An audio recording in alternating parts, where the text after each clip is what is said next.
आज की वीडियो हम लोग कक्षा 12 विषय भौतिक विज्ञान लेसन 2 वैद्युत फ्लक्स तथा गॉस की प्रमेय वाले लेसन में जो परीक्षा की दृष्टि से महत्वपूर्ण प्रश्न हैं उन प्रश्नों का अध्ययन करेंगे। प्रश्न संख्या 1 दिया है, वैद्युत फ्लक्स का मात्रक है। तो वैद्युत फ्लक्स का जो मात्रक होता है वो वोल्ट मीटर होता है। प्रश्न संख्या 2 दिया है, यल भुजा के घन के केंद्र बिंदु पर एक आवेश प्लस Q रखा है, घन की एक तल से निर्गत वैद्युत फ्लक्स है। तो जो वैद्युत फ्लक्स का जो सूत्र होता है फाई बराबर Q अपान एप्सिलॉन 0। जब एक सतह के लिए अगर ये कहेगा या एक पृष्ठ से निर्गत वैद्युत फ्लक्स पूछेगा तो इसी में आपको 6 से भाग दे देना है। जब 6 से इसमें भाग देंगे तो 6 का एप्सिलॉन 0 में गुणा हो जाएगा, तब हमें ये क्या मिलेगा, तब ये हो जाएगा फाई बराबर Q अपान 6 एप्सिलॉन 0।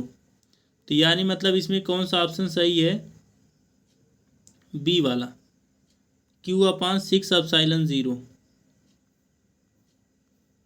क्वेश्चन नंबर 3 दिया है, R त्रिज्या वाले खोखले गोले के केंद्र पर Q कूलाम का आवेश रखा है।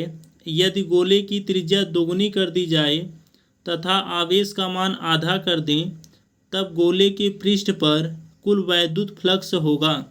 तो उस स्थिति में जो है गोले के पृष्ठ पर कुल जो वैद्युत फ्लक्स होगा Q अपान 2 एप्सिलॉन 0 होगा। यानी मतलब सी वाला जो ऑप्शन वो सही है।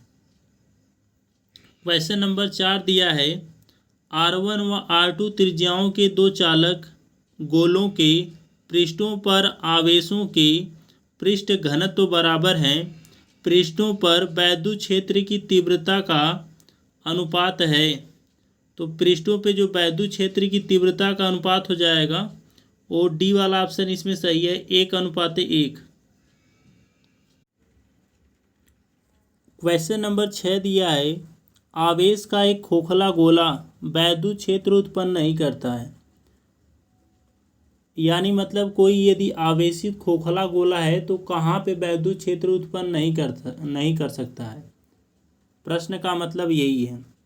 तो कोई भी आवेशित खोखला गोला जो होता है अपनी सतह के अंदर यानी मतलब अपने आंतरिक भाग में जो वैद्युत क्षेत्र उत्पन्न नहीं कर सकता है, बाकी वह अपने सतह पे और अपने सतह से बाहर वैद्युत क्षेत्र उत्पन्न कर सकता है।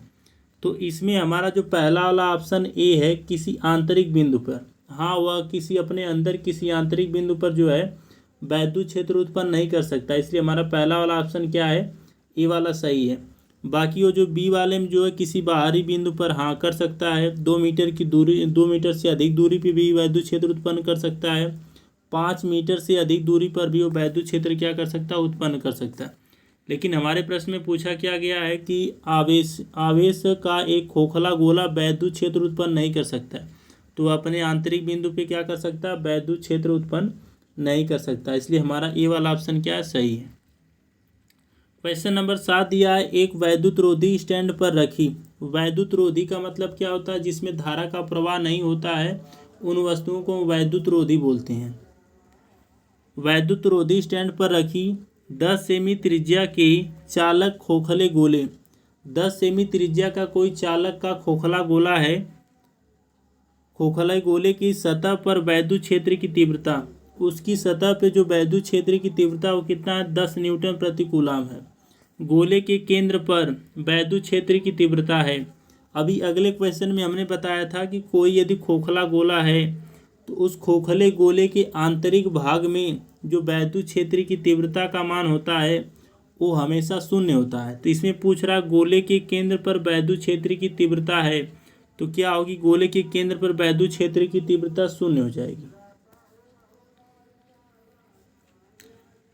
क्वेश्चन नंबर 8 दिया है, धातु के आवेशित गोले के पृष्ठ से गोले के केंद्र की ओर जाने पर वैद्युत क्षेत्र बढ़ता है, घटता है, सर्वत्र शून्य रहता है, उतना ही रहता है जितना पृष्ठ पर है। इन चारों ऑप्शन में से कौन सा ऑप्शन सही ये आपको बताना है। तो इसके पहले वाले क्वेश्चन में हमने बताया था कि यदि कोई आवेशित खोखला गोला है तो उस खोखले गोले के किसी भी आंतरिक भाग पे जो है वैद्युत क्षेत्र का मान शून्य होता है, ना तो घटेगा ना तो बढ़ेगा। जैसे उसके आंतरिक भाग में वैद्युत क्षेत्र का मान हम ज्ञात करेंगे तो क्या हमें मिलेगा, हर जगह शून्य मिलेगा। तो इसमें सी वाला ऑप्शन सही, सर्वत्र शून्य रहता है। आज का सवाल है, निम्नलिखित में से किसको भविष्य की धातु कहा जाता है। आपको इसमें से बताना है कि भविष्य की धातु जो किसको कहा जाता है, लोहा को कहा जाता है कि तांबा को कहा जाता है कि स्टील को कहा जाता है कि टाइटेनियम को कहा जाता है। आप अपने आंसर को कमेंट बॉक्स में लिख दीजिएगा। यदि आप हमारे वीडियो को पहली बार देख रहे हैं तो हमारे चैनल को सब्सक्राइब कर दीजिएगा। वीडियो देखने के लिए आप सभी लोगों का धन्यवाद।